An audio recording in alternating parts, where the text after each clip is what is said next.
একটা কথা ওরা বলতে পারে, ভোট কেটে বিজেপির সুবিধা করে দেবে। চল একটা এগ্রিমেন্ট হোক, তাহলে একটা এগ্রিমেন্ট হোক। বলছে আইএসএফ নামে কি বিজেপির কাছ থেকে টাকা নিয়ে ভোট কেটে বিজেপির সুবিধা করে দেবে। আচ্ছা টাকা আমি তর্কের খাতিরে বলছি, ওরা আমি তো মামলা ঠুকে দিয়েছি জানেন তো, বড় নেতা জীবনে কোর্টের ধারে আসে নেই, ওই ডেট দেওয়া হয়েছে ডিসেম্বরের 29 তারিখে, কোর্ট ডেট দিয়েছে, বেটা যদি না হাজির হয় কোর্টের মাধ্যমে আইনের মাধ্যমে বেঁধে তুলে নিয়ে আসবো আমরা।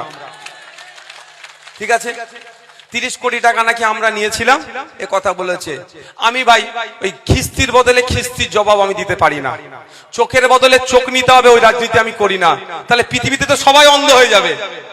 আমাকে বলেছে টাকা নিয়েছে, আমি কোর্টকে বলেছি কিভাবে নিয়েছে একটু প্রমাণ করে দিতে বলুন, কাজ শেষ।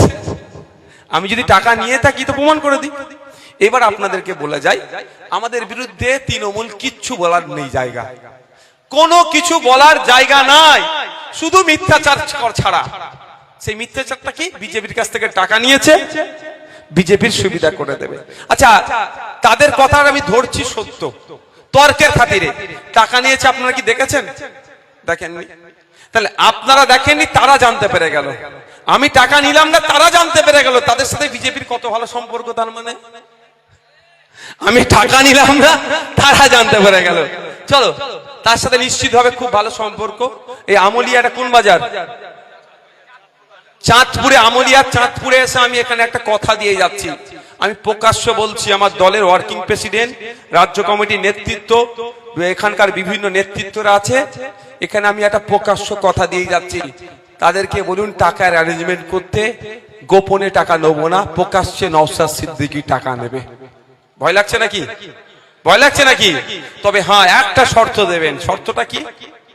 100 টাকার অ্যারেঞ্জ করতে পারলে 10% 10 টাকা আমি নেবো, 90 টাকা তাকে দিয়ে দেবো যে অ্যারেঞ্জ করবে।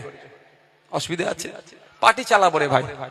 বলছে বিজেপি নাকি কোটি হাজার হাজার কোটি টাকা দিচ্ছে, যদি 100 কোটি টাকাই দেয় 90 কোটি টাকা তাকে ফেরত দিয়ে দেবো, 10 কোটি টাকা আমরা পার্টি চালাতে রাখবো। কারো অবজেকশন আছে ভাই? আমার অবজেকশন নেই, তবে ওপেন নেবো, ওই গোপনে হবে না ভাই। ফেস টাইমে কল করে শুভেন্দু অধিকারী, মমতা ব্যানার্জি রাতে তুই এটা বল, আমি রাত সকালবেলা এটা বলবো, চলবে না। অন স্টেজ হবে, হাতে টাকা তুলে দেবে, নিয়ে নেবো। আজকের পর থেকে যদি কেউ বলে যে বিজেপির কাছ থেকে টাকা নিয়ে সুবিধা করে দিচ্ছে, তাকে কি বলবেন? এই টাকা নিয়েছে প্রমাণ করতে পারিসনি তোরা। তোদের এক নেতা বলেছিল টাকা নিয়েছে, তার নামে মামলা করেছে। ইভেন এখানে বলে যাচ্ছি, মমতা ব্যানার্জিরও সাহস নাই, তার ভাইপো অভিষেক ব্যানার্জিরও সাহস নাই এটা বলা সংখ্যা যে নয়। যেমন একবার একজন সংখ্যা বলে ফেসে গিয়েছে যে কবে কোথায় কত টাকা নিয়েছে, এটুকু মমতা ব্যানার্জি বলুক। উনিও কত বড় রাজ্যের, আমাদের রাজ্যের মুখ্যমন্ত্রী, যত বড়ই পদে থাকুক না কেন তাকে স্যালুট করি, মুখ্যমন্ত্রীকে আমি সম্মান দেবই, কিন্তু তাকেও আমি কোর্টে টেনে নিয়ে আসবো সত্য প্রমাণ করানোর জন্য। কারো ক্ষমতা নেই করার, শুধু মিথ্যাচার করছে। আজকের পর থেকে মিথ্যাচার করলে বলবেন এই প্রকাশ্যে টাকা নেবে, উল্টে তোকে 90% দিয়ে দেবে, 10% পার্টি চালানোর জন্য রাখবে। এবার আর একটা চলে এগ্রিমেন্ট হোক। এগ্রিমেন্ট এটাই, এগ্রিমেন্টে লিখবে পীরজাদা আব্বাস সিদ্দিকী সই করবে, ওদিকে মমতা ব্যানার্জিকে সই করতে হবে। আমাদের দলের প্রাণপুরুষ প্রতিষ্ঠাতা আমাদের ভাইজান সই করবে একদিকে, একদিকে করবে তৃণমূল কংগ্রেসের সুপ্রিমো, এটাই লেখা থাকবে। আমরা বড় ভাইজান লিখবে আইএসএফ যেখানে যেখানে প্রার্থী দেবে ওখানে যদি বিজেপি চলে আসে ভোট কাটে, তাহলে তৃণমূল যা শাস্তি দেবে সব মাথা পেতে আইএসএফ মেনে নেবে। সাথে সাথে মমতা ব্যানার্জিকে লিখতে হবে যেখানে যেখানে তৃণমূল প্রার্থী দেবে ওখানে ভোট কেটে যদি বিজেপি আসে, আইএসএফ যা শাস্তি দেবে মাথা পেতে মানতে হবে। হোক হোক চ্যালেঞ্জ, অসুবিধা আছে নাকি? আমরা জীবন দিয়ে বিজেপিকে আটকাবো তো?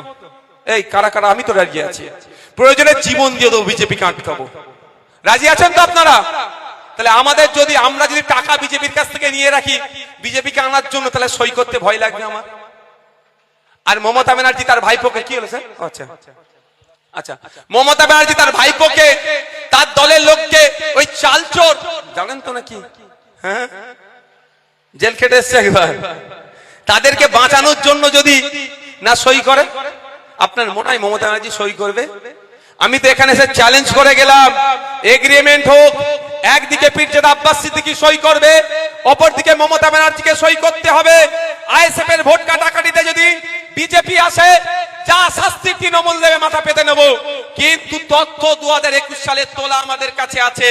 77টা সিট বিজেপি পেয়েছে, তাকে মমতা ব্যানার্জির দল উপহার দিয়েছে। 2026-এ কটা উপহার দেবে অলরেডি হয়তো অমিত শাহর সাথে তারা এগ্রিমেন্ট করে নিয়েছে। সুতরাং আইএসএফ এর সাথে ওরা এগ্রিমেন্টে আসবে না, জানে প্রচুর মিথ্যে মামলা দিয়েছি, মারধর করেছি, অবস্থা খারাপ আছে।